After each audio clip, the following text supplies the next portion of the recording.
अग्निवीरों की भर्ती की आयु सीमा को इस बार बढ़ाकर 21 से 23 वर्ष कर दिया जाए।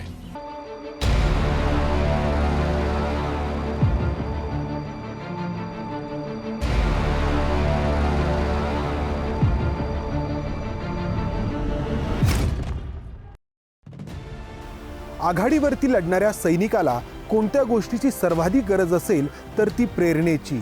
या प्रेरणेतूनच तो त्याचा सर्वस्वाचा त्याग करायला तयार होत असतो। प्राणांची बाजी आपण नक्की कशासाठी लावतो आहोत याचं उत्तर एकदा त्याला मिळालं की तो या सर्वस्वाच्या त्यागासाठी तयार होत असतो।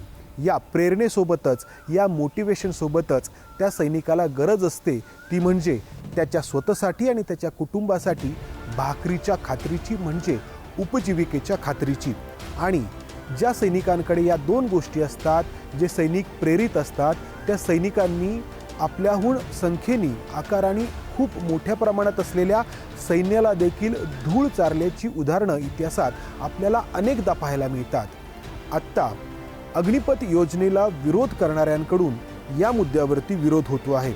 भाई साहब, अगर जब लड़का पैदा होता है तो उसको चलने में 4 साल लगता है। तुम 4 साल बाद हमें वापसी भेज दोगे, हम क्या करेंगे? कौन हिसाब से 4 साल का नौकरी होगा? क्योंकि उसमें 8 महीना ट्रेनिंग होगा, उसमें 6 महीना छुट्टी होगा, तो हम लोग देश में क्या रक्षा करेंगे?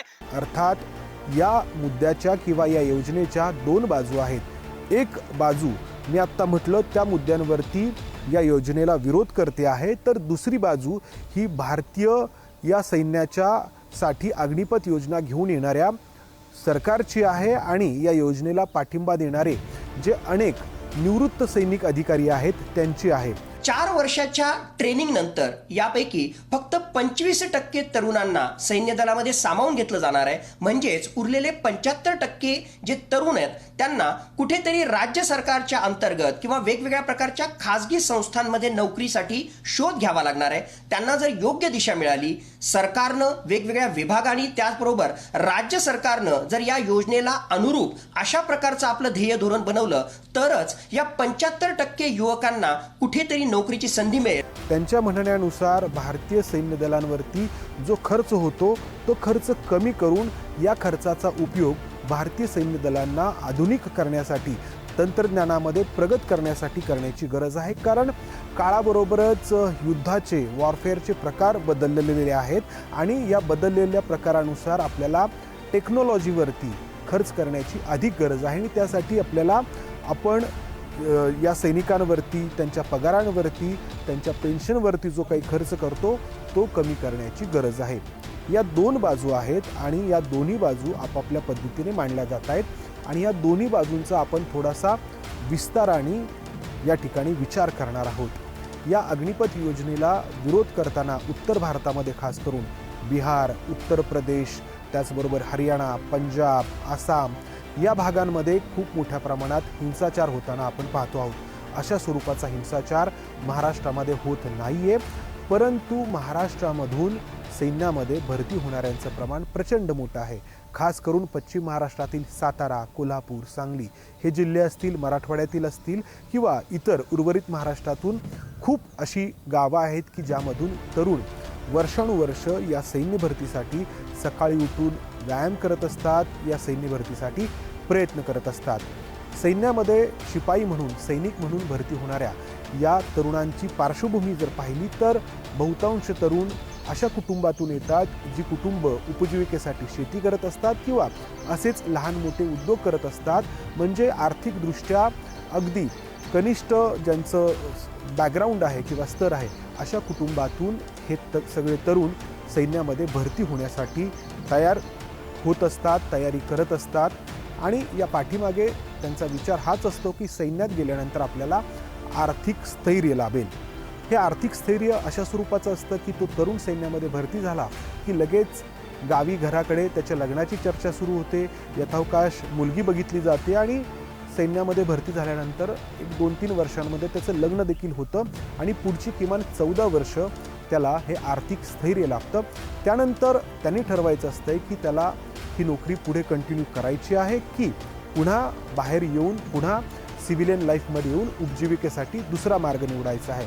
पण किमान 14 वर्ष तरी त्याला हे आर्थिक स्थैर्य लाभतं। इथं या अग्निपथ योजनेमधून हे आर्थिक स्थैर्यच हिरावून घेतलं जात असल्याची भावना तरुणांमध्ये होतो आहे आणि म्हणून उत्तर भारतामध्ये या योजनेला प्रचंड प्रमाणामध्ये विरोध होताना दिसतो आहे आणि या सगळ्याच्या मुळाशी आहे ती बेरोजगारी. महाराष्ट्रापेक्षा बेरोजगारीचं प्रमाण उत्तर भारतातील राज्यांमध्ये अधिक आहे आणि त्यामुळे कदाचित त्या ठिकाणी या योजनेला जो विरोध होतो आहे त्या विरोधाचं हिंसेमध्ये रूपांतर होण्याचं प्रमाण अधिक आहे. हा एक भाग झाला.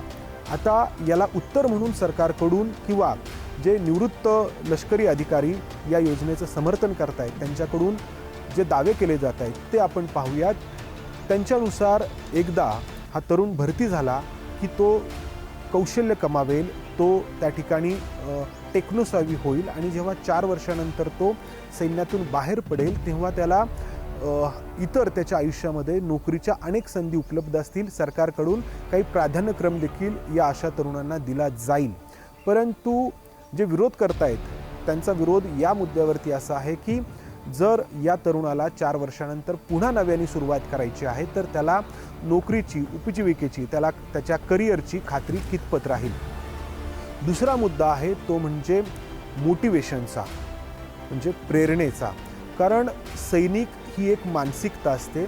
इतर कामं आपण जी करतो त्या कामाहून हे काम वेगळं असतं. कारण सैनिकाला सरतेशेवटी त्याच्या प्राणांची बाजी लावायची असते आणि ती प्राणांची बाजी कुठल्या कंत्राटी कामाच्या माध्यमातून लावली जाऊ शकते का असाही प्रश्न विचारला जातोय. कारण एकदा तो सैनिक युनिफॉर्म अंगावरती चढवतो तेव्हा तो त्या मानसिकतेमध्ये जातो.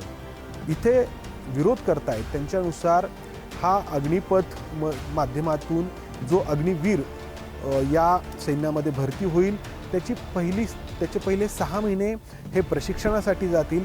त्यानंतरचे पुढचे काही महिने त्याला त्याचं युनिट जॉईन करण्यासाठी आणि इतर ज्या औपचारिकता आहेत त्या पूर्ण करण्यासाठी जातील आणि त्यानंतर पुढचे जे 3 वर्ष त्याच्याकडे उरतात त्या 3 वर्षांमध्ये लगेच त्याला 4 वर्षानंतर आपल्याला पुन्हा नव्याने काहीतरी उपजीविकेसाठी शोध घ्यायचा आहे याची जर आस लागली, याच्याकडे जर त्याचे डोळे लागले तर तो त्याच्या कामावरती किती लक्ष केंद्रित करू शकेल किंवा तो किती मोटिवेशनल पद्धतीने काम करू शकेल याबद्दल शंका उपस्थित होती आहे. याला उत्तर जे दिलं जातं आहे निवृत्त लष्करी अधिकाऱ्यांकडून खास करून ते असं आहे की एकदा का तुम्ही युनिफॉर्म अंगावरती चढवला की तुम्हाला आपोआप तुमच्यामध्ये प्रेरणा निर्माण होते, ऊर्जेचा एक स्रोत तुमच्यामध्ये निर्माण होतो आणि त्या ऊर्जेच्या स्रोताकडून सैन्य जे आहे ते लढण्यासाठी सर्वस्वाचा आपला त्याग करण्यासाठी तयार होतं.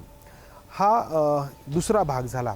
आता या अग्निपथ योजनेचं समर्थन करणाऱ्यांकडून देशाच्या बाहेर इतरही देशांमध्ये जगभरामधल्या काही प्रमुख राष्ट्रांमध्ये अशा पद्धतीने कंत्राटी पद्धतीने सैनिक भरती करून घेतले जात असल्याचं सांगितलं जातं आणि उदाहरण दिलं जातं इस्रायलचं, रशियाचं, चीनचं, अमेरिकेचं, फ्रान्सचं आणि इतरही काही देशांचं. परंतु प्रत्येक देशाची परिस्थिती वेगळी आहे, प्रत्येक देशातील राज्य व्यवस्था वेगळी आहे. इस्रायलमध्ये जर आपण पाहिलं तर त्या ठिकाणी गरज आहे तिथल्या तरुणाईंनी देशाचं रक्षण करण्याची. कारण आजूबाजूला जे आहेत ती गल्फ कंट्रीज जे आहेत किंवा जे देश आहेत पॅलेस्टाईन आणि इस्रायल यांच्यामधला संघर्ष हा त्यांच्या रोजच्या जीवनाचा भाग आहे. दुसरीकडे चीनमध्ये जर आपण बघितलं तर चीनमध्ये कंपल्सरी आहे, बंधनकारक आहे लष्करी सेवा देणं त्या ठिकाणी. परंतु चीनची बरीच माहिती जी आहे ती बाहेर येत नाही. रशियाच्या बाबतीत देखील तसंच आहे.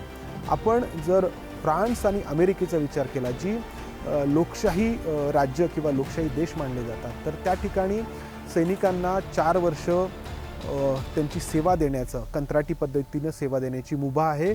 परंतु त्यामध्ये पर्याय आहे की एकदा तुम्ही सैन्यामध्ये भरती झालात की तुम्हाला तुमची सेवा, तुमची नोकरी 4 वर्षांसाठी करायची आहे की पुढे तुम्हाला ती नोकरी कंटिन्यू करायची आहे पुढं 19 वर्ष किंवा 20 वर्षांसाठी, याचा पर्याय त्यांना उपलब्ध आहे. ही अग्निपथ योजना इथं वेगळी ठरते इंग्लंड आणि अमेरिका आणि फ्रान्सच्या बाबतीमध्ये की इथे पर्याय नाही. 4 वर्षानंतर फक्त 25% जे सैनिक असतील त्यांनाच पुढे नोकरीमध्ये कायम ठेवलं जाणार आहे आणि 75%ांना बाहेर पडावंच लागणार आहे. हा मूलभूत फरक आहे अमेरिका आणि फ्रान्स या देशांमध्ये अशा कंत्राटी पद्धतीनं ज्या सैन्य भरती केल्या जात आहेत त्यामध्ये आणि या अग्निपथ योजनेमध्ये. दुसरी महत्त्वाची गोष्ट म्हणजे 4 वर्षानंतर जे 25% सैनिक पुढं कंटिन्यू करतील त्यांना किती काळासाठी कंटिन्यू केलं जाईल, आणखी 4 वर्षांसाठी, आणखी 8 वर्षांसाठी की आणखी किती काळासाठी, याबाबत या योजनेमध्ये कोणतीही स्पष्टता अद्यापपर्यंत देण्यात आलेली नाही. हे सगळं होत असताना प्रामुख्याने जो मुद्दा मांडला जातो आहे तो म्हणजे आपल्या सैन्य दलांवरती आपण जो खर्च करतो आहोत त्या खर्चाचा, आणि काळाच्या बरोबर आपण आपल्यामध्ये बदल करायला हवेत. आपण बघतो आहोत की सायबर सिक्युरिटीवरती मोठ्या प्रमाणामध्ये खर्च होतो आहे आणि सायबर वॉरफेअर हे आधुनिक काळामध्ये युद्धाचा एक मोठा भाग आहे.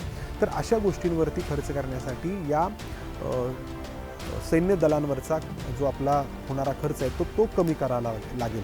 तर अग्निपथ योजनेतून जे सैनिक भरती केले जाणार आहेत तर ते नक्की कशा स्वरूपाचे असतील. लष्करी अधिकाऱ्यांचा दावा आहे की हे सैनिक सैन्यासाठी प्रत्येक प्रकारचं काम करण्यासाठी ट्रेन केले जातील, प्रत्येक प्रकारचं काम ते करतील, अशा पद्धतीने त्यांना प्रशिक्षण दिलं जाईल. मात्र जो प्राधान्य असेल ते वेल्डिंग काम करणारे, सुतार काम करणारे किंवा ड्रायव्हिंग करणारे असे जे आहेत तरुण त्यांना दिलं जाईल, आणि ITI ज्यांचा झालेला आहे अशा विद्यार्थ्यांना प्राधान्य दिलं जाईल. म्हणजे अशी जी कामं आहेत लष्कराला जी कंत्राटी पद्धतीने करून घेतलं तर त्यांचा खर्च कमी होईल, अशा कामांसाठी या अग्निवीरांचा उपयोग केला जाईल असं सांगितलं जातं आहे. आता प्रत्येक वर्षी 46,000 या संख्येने हे अग्निवीर आपल्या सैन्यामध्ये भरती होणार आहेत. या काळामध्ये जी आपली नियमित पद्धतीने होणारी भरती आहे ती होणार नाही. तर प्रत्येक वर्षी 46,000 या पद्धतीने जर हे अग्निवीर भरती झाले तर 4 वर्षानंतर या अग्निवीरांचं प्रमाण भारतीय सैन्य दलामध्ये 10% इतकं असेल. म्हणजे भारतीय सैन्य दलामध्ये जेवढी संख्या आहे आत्ता, ज्या संख्येने आपले सैनिक आहेत त्यामध्ये फक्त 10% प्रमाण जे आहे ते या अग्निपथ योजनेतून भरती होणाऱ्यांचं असेल. म्हणजे एकदम सगळे अनअनुभवी सैनिक त्या ठिकाणी येतील असं नाही, तर अनुभवी सैनिक असतील आणि सोबत हे 10% 4 वर्षांमध्ये होतील. आणि या 4 वर्षांमध्ये सरकारला या योजनेचे फायदे तोटे समजून घेण्यासाठी वेळ मिळेल. ही योजना आपण पुढे आहे तशी सुरू ठेवायची की त्यामध्ये काही बदल करायचे, असं समर्थन या योजनेचं केलं जात आहे. आणि काळानुरूप यामध्ये बदलही केले जातील असंही या योजनेचं समर्थन करणाऱ्यांकडून सांगितलं जातं आहे. मात्र विरोध करणाऱ्यांचा जो मुद्दा आहे त्या मुद्द्याच्या मुळाशी आहे ती म्हणजे बेरोजगारी. आपल्या देशामध्ये या सैन्यातील नोकरीकडे जसं पराक्रम दाखवण्याची संधी म्हणून, देशसेवेची संधी म्हणून पाहिलं जातं, तसंच उपजीविकेचं साधन म्हणून पाहणाऱ्यांचं प्रमाणही मोठं आहे. आणि जोपर्यंत आपण आपल्या देशातील बेरोजगारीची समस्या, या समस्येची तीव्रता कमी करत नाही तोपर्यंत या योजनेला जे तरुण विरोध करतायत त्यांचं समाधान आपण करू शकणार नाही. कॅमेरामन विजय राऊतसह इथेच थांबतो. धन्यवाद. ABP माझा, उघडा डोळे बघा नीट.